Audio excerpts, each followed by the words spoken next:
എല്ലാവർക്കും നമസ്കാരം. ആകാശഗംഗ എന്ന നമ്മുടെ യൂട്യൂബ് ചാനലിലേക്ക് എല്ലാവർക്കും സ്വാഗതം. 2024 മാർച്ച് മാസം മൂലം, പൂരാടം, ഉത്രാടം ആദ്യത്തെ കാൽഭാഗം വരുന്ന ധനുക്കൂറുകാർക്ക് എങ്ങനെയുണ്ട് എന്ന് നോക്കാം. ഞാനിവിടെ പറയുന്നത് മാർച്ച് മാസം ഗ്രഹങ്ങൾ ധനുക്കൂറുകാരുടെ വിവിധ ഭാവങ്ങളിൽ നിൽക്കുമ്പോഴുള്ള ചാരഫലമാണ്. ഇത് പൊതുവായി വരുന്ന ഫലനിർണ്ണയമാണ്, അല്ലാതെ ഓരോ വ്യക്തികളുടെയും ജാതക വിവരണമല്ല.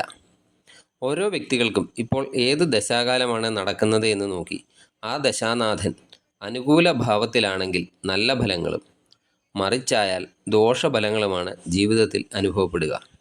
മോശം ദശാകാലം നടക്കുന്ന വ്യക്തികൾ ദശാനാഥനെ പ്രീതിപ്പെടുത്തുന്നതിന് വേണ്ടിയുള്ള വഴിപാടുകളൊക്കെ ചെയ്യുന്നത് വളരെ ഗുണകരമാണ്. ധനുക്കൂറുകാർക്ക് തൊഴിൽ മേഖലയിൽ ഉത്തരവാദിത്തങ്ങൾ ഒക്കെ വർദ്ധിക്കുന്ന സമയമാണ്. മാസത്തിൻ്റെ ആദ്യ സമയത്ത് ഏറ്റെടുത്ത ജോലികൾ സമയത്ത് തീർക്കാനാകുമോ, അല്ലെങ്കിൽ എന്നെ ഏൽപ്പിക്കുന്ന ഉത്തരവാദിത്തങ്ങൾ സമയത്തൊക്കെ നിറവേറ്റാൻ പറ്റുമോ എന്ന ഒരു ഭയമൊക്കെ ഉണ്ടാകുന്നതാണ്. നമ്മൾ ചെയ്യേണ്ട കാര്യങ്ങൾ ഒരു കാരണവശാലും മറ്റുള്ളവരെ ഏൽപ്പിക്കരുത്. കൂടെ ജോലി ചെയ്യുന്നവരെ വിശ്വസിച്ച് എന്തെങ്കിലും കാര്യങ്ങളൊക്കെ ഏൽപ്പിച്ചാൽ അവർ അത് കൃത്യമായി ചെയ്യുന്നുണ്ടോ എന്ന് ശ്രദ്ധിക്കേണ്ടതും ആണ്.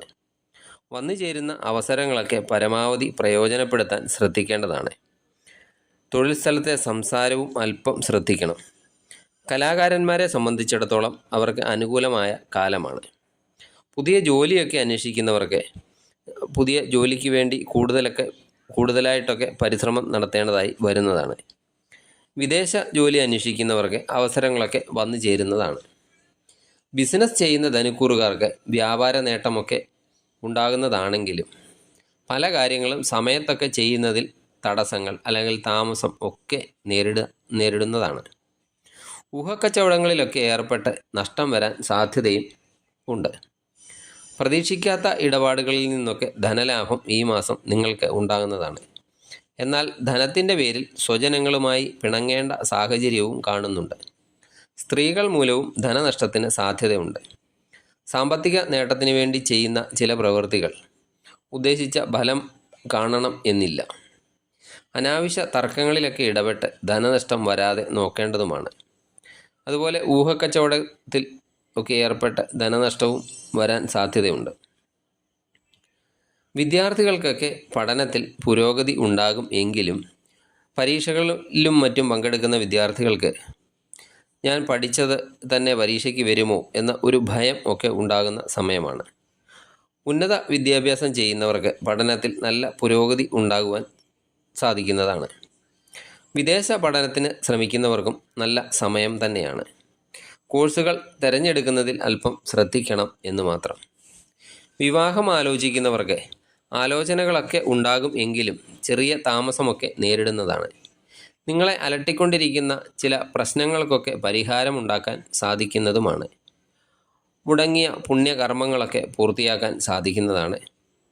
ജീവിത പങ്കാളിയുമായി അഭിപ്രായ വ്യത്യാസങ്ങൾ ഉണ്ടാകാൻ സാധ്യതയുള്ളതിനാൽ പരസ്പരമുള്ള സംസാരവും പ്രവൃത്തികളുമൊക്കെ ശ്രദ്ധിച്ചു വേണം.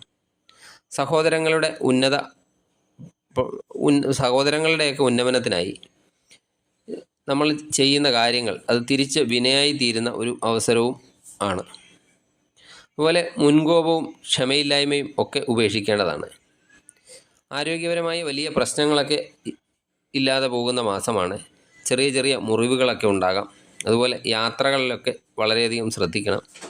യാത്രാവേളകളിൽ വിഘ്നേശ്വര ഭഗവാനെ ധ്യാനിച്ച് യാത്ര ചെയ്യുന്നത് നല്ലതാണ്. ദൈവാധീനത്തിനായി ശിവ ഭഗവാന്റെ ക്ഷേത്രദർശനം നടത്തി പ്രാർത്ഥിക്കുക. കഴിയുന്ന വഴിപാടുകളൊക്കെ ചെയ്യുക. അതുപോലെ ദേവീ ക്ഷേത്ര ദർശനം നടത്തി പ്രാർത്ഥിക്കുക. ദേവീക്ഷേത്രത്തിലും കഴിയുന്ന വഴിപാടുകളൊക്കെ നടത്തുക. നിങ്ങൾക്ക് എല്ലാം കൊണ്ടും നല്ലൊരു മാസമായി തീരട്ടെ മാർച്ച് മാസം എന്ന് ആശംസിക്കുന്നു. നന്ദി, നമസ്കാരം.